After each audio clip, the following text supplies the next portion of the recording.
Hi friends, welcome to my channel. இது உங்கள் பிரசாந்த். இன்றைக்கி நம்ம என்ன பார்க்க போகிறோன்னா, ஒரு சீஸை பற்றி பார்க்க போகிறோம். நீங்கள் இதெல்லாம் பார்த்தீங்கன்னா சாப்பிடுவீங்களான்னு கூட எனக்கு தெரில. அப்படி ஒரு ஃபுட்டு.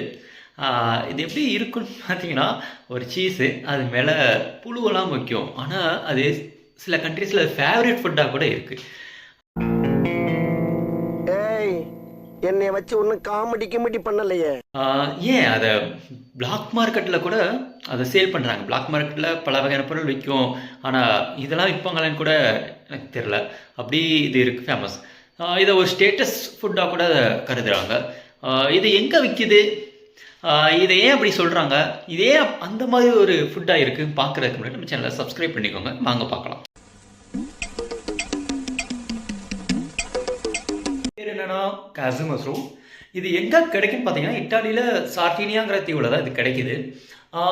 அந்த சார்டினியா தீவு எங்கே இருக்குன்னா, அது மத்திய தரைக்கடல் பகுதியில் இருக்குது. அங்கே வந்துட்டு ஒரு பழங்குடியின மக்கள் வந்து வாழ்கிறாங்க. அவங்க வந்து இது ஒரு தன்னுடைய கலாச்சார ஒரு உணவாக வந்து அதை பார்க்குறாங்க. தன்னுடைய ஒரு வாழ்க்கையின் ஒரு அங்கமாக கூட பார்க்குறாங்க. அவங்க வந்துட்டு எந்த ஒரு நிகழ்ச்சி நடந்தாலும் அதை வந்து இதை அவங்க யூஸ் பண்ணுறாங்க. அதே நேரத்தில் தன்னுடைய கண்ட்ரிக்கு வர்ற எல்லாத்துக்குமே வந்துட்டு அவங்க கொடுக்கணும்னு அவங்க நினைக்கிறாங்க. அதனால வந்துட்டு அவங்க வந்துட்டு அங்கே வர டூரிஸ்ட்டுக்கு எல்லாத்துக்குமே அவங்க இதை சேல் பண்ணுறாங்க. பட் என்னென்னா, அது கவர்மெண்ட் வந்து அதை பேன் பண்ணியிருக்கு. அதனால அவங்களால லீகலாக சேல் பண்ண முடியலை.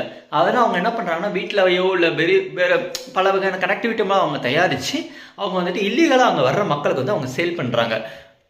ஆல்ரெடி நான் சொல்லியிருந்தேன், இந்த காசு மஷ்ரூம் வந்துட்டு ஒரு பேன் பண்ண ஃபுட்டுங்கிறதுனால யாரும் இதை ட்ரை பண்ணணும்னு நினைக்காதீங்க. ஏன்னா இது வந்துட்டு எல்லாருக்குமே செட் ஆகும்னு நான் சொல்ல மாட்டேன்.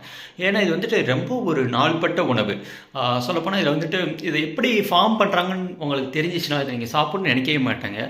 ஃபர்ஸ்ட் ஆஃப் ஆல் இதை நீங்கள் கேட்குறதுக்கு முன்னாடி இந்த விலை எவ்வளோ இருக்குன்னு உங்களுக்கு ஐடியா இருக்கா? இது வந்துட்டு $1000 ஒரு பீஸ்.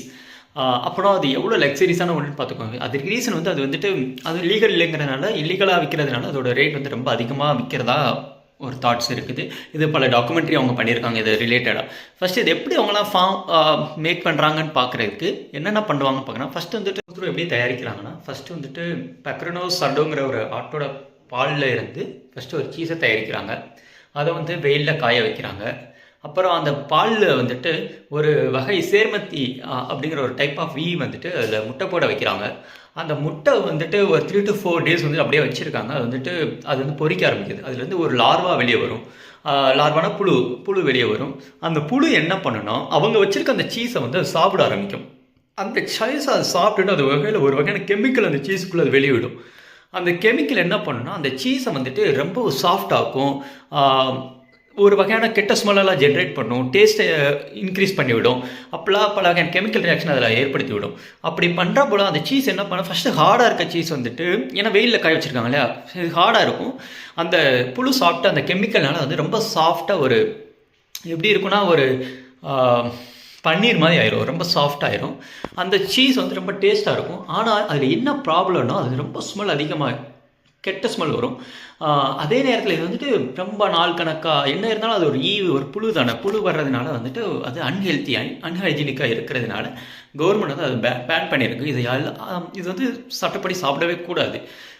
இது வந்துட்டு ஆனால் என்னென்னா, அந்த கலாச்சார மக்களுக்கு வந்துட்டு அது வந்துட்டு பாரம்பரியமாக வர்றதுனால அதோ தன்னுடைய வாழ்க்கையில் ஒரு அங்கமாக அவங்க நினச்சி எப்பயுமே அவங்க தன்னுடைய வீட்டுக்கு அவங்க எப்பயுமே ஒரு ஃபங்க்ஷன்னா அதை செஞ்சு கிஃப்ட் பண்ணுறாங்க. ஒரு கல்யாண வீடுனாலும் அவங்க வந்து அங்கே இருக்க மணமக்களுக்கு வந்து அந்த கிஃப்டாகவே அவங்க கொடுக்குறாங்க. இதுதான் அந்த காசு mushroom சீஸோட. When we talk about food, because I enjoy the European community, a lot of restriction.